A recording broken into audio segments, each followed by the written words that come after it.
ಒಳ್ಳೇದಾಗ್ತದೆ. ಸೊ ಈಗ ಧರ್ಮಣ್ಣನ ಪರ್ಸನಲ್ ವಿಷಯಕ್ಕೆ ಹೋಯ್ತು ಅಂತಂದ್ರೆ, ಧರ್ಮಣ್ಣನ ನ್ಯೂನ್ಯತೆ ಏನು, ಧರ್ಮಣ್ಣನ ತಾಕತ್ತು? ಧರ್ಮಣ್ಣನ ತಾಕತ್ತು ಮಾತು, ಮತ್ತೆ ಮಾತು ಗೆಲ್ಲವನು ದೇಶ ಗೆಲ್ಲವನು. ಮತ್ತೆ ನಮಗೆ ಅವ್ರು ದೊಡ್ಡವರು ಇವ್ರು ಸಣ್ಣರು ಆ ಇದಿಲ್ಲ ನನಗೆ. ನಮಗೆಲ್ಲ ಒಂದೇ, ಪ್ರೀತಿ ಕೊಡ್ತೀವಿ, ಪ್ರೀತಿ ತಗೊಳ್ತೀವಿ, ಆ ಥರದ್ದು ಸ್ವಭಾವ. ನನ್ನ ನ್ಯೂನತೆ ಅಂತ ನನ್ನ ವೀಕ್ನೆಸ್ ಅಂತಂದರೆ ನಾನು ಆ್ಯಕ್ಚುಲಿ ಎಮೋಷ್ನಲಿ ಸ್ವಲ್ಪ ನಂಗೆ ಯಾರು ಹರ್ಟ್ ಮಾಡಿದ್ರೆ, ನಂಗೆ ಯಾರು ಇದು ಮಾಡಿದ್ರೆ ನಾನು ಅವ್ರ ಎದುರಿಗೆ ಏನು ಹೇಳಲ್ಲ. ಆದರೆ ಅವ್ರ ನೆಕ್ಸ್ಟಿಂದ ನಾನು ಇದು ಮಾಡಲ್ಲ ಜಾಸ್ತಿ. ಅದಿದೆ ತೋರಿಸ್ಕೊಳ್ಳಲ್ಲ ಅದನ್ನ. ಆ ಥರದ್ದು ನಾನು ಯಾವತ್ತು ನಾನು ಫ್ರೆಂಡ್ಶಿಪ್ಪಲ್ಲಾಗಲಿ ಇನ್ನೊಂದು ಕಡೆ ಆಗಲಿ ನಾನು ನನ್ನ ಇದನ್ನ ಗೋಳನ್ನ ಯಾರಿಗೂ ಹೇಳ್ಕೊಳಕ್ಕೆ ಇಷ್ಟಪಡಲ್ಲ. ನಾನು ಒಬ್ಬನೇ ಅದನ್ನು ಅನುಭವಿಸ್ತೀನಿ, ನಾನು ಒಬ್ಬನೇ ಸ್ವೀಕರಿಸ್ತೀನಿ ತಪ್ಪಿದ್ರೆ. ಆ ಥರದ್ದು ಸ್ವಭಾವ ನಂದು. ಖುಷಿನ ಎಲ್ಲರಿಗೂ ಅಂತೀನಿ, ಎಲ್ಲರನ್ನೂ ಕರ್ಕೊಂಬರ್ತೀನಿ, ಎಲ್ಲ ನಮ್ಮವ್ರ ಅಂತ ತಿಳ್ಕೊಂಡಿರೋ ನಾನು. ಅದು ನನ್ನ ಸ್ಟ್ರೆಂತ್ ಆಯಿತಾ. ವೀಕ್ನೆಸ್ ಅಂದ್ರೆ ಅದೇ, ನಾನು ಸಿಕ್ಕಾಪಟ್ಟೆ ಎಮೋಷ್ನಲ್. ನಾವು ಒಬ್ಬನೇ ಕೂತ್ಕೊಂಡು ಹತ್ತಿದ್ದಿದೆ, ಸುಮಾರು ಸಲ ಹತ್ತಿದ್ದೀವಿ. ಅಂಥ ಘಟನೆಗಳು ಸಿನಿಮಾ ರಂಗದಲ್ಲಿ ಬಂದ ಮೇಲೆ ಏನಾದರೂ ಆಗಿದೆಯಾ ಧರ್ಮಣ್ಣವ್ರಿಗೆ? ಸರ್, ಅವಮಾನ ಆದ್ಮೇಲೆ ಸನ್ಮಾನ ಅಲ್ಲ, ಅದು ನಾಟಕದಲ್ಲೇ ನಮ್ಮೂರುಗಳಲ್ಲೇ ಬೇಜಾನಾಗಿ ಹೋಗಿದೆ. ನಾವು ಬೆಳೆದಿದ್ದೆಲ್ಲ ಹಂಗೆ ಹೇಳಿದ್ನಲ್ಲ ಸರ್, ಪಕ್ಕಾ ಕೃಷಿ ಫ್ಯಾಮಿಲಿ ನಮ್ಮದು ಆಯಿತಾ. ಅದು ಮಧ್ಯಮ ವರ್ಗನೂ ಅಂತ ಹೇಳೋಕ್ಕಾಗಲ್ಲ, ಅದಕ್ಕಿಂತ ಕೆಳಗಿದ್ದಾರೆ ನಾವು.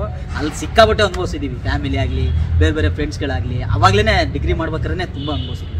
ಬೆಂಗಳೂರಿಗೆ ಬಂದಾಗ ನಾಟಕ ಮಾಡ್ಬೇಕಾರಂತೂ ಇನ್ನೇನು ಕೇಳೋದೇ ಬೇಡ, ಅಷ್ಟು ಓಡಾಡಿಗೆ ಅಷ್ಟು ಸ್ಟ್ರಗಲ್ ಮಾಡಿದ್ದೀವಿ. ಆದರೆ ಸಿನಿಮಾಕ್ಕೆ ಬಂದಾಗ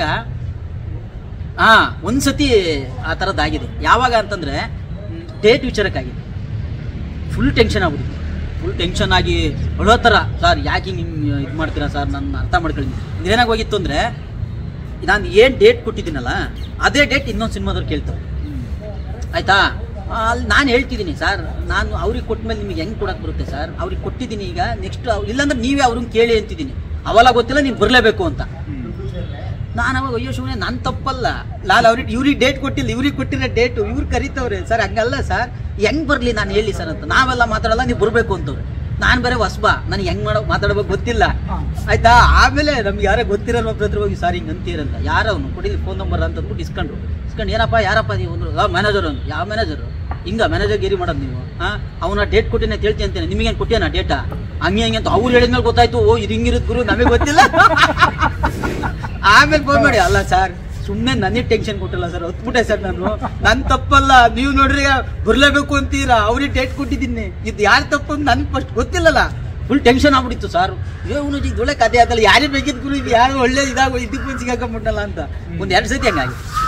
ಆಮೇಲೆ ನಮಗೆ ಗೊತ್ತಾಯ್ತು ಏನು ಅಂತಂದ್ರೆ, ನಾವು ಫಸ್ಟಿಗೆ ಡೇಟ್ ಕೊಟ್ಟಿರ್ತೀವಿ ಅದು ಫಸ್ಟು.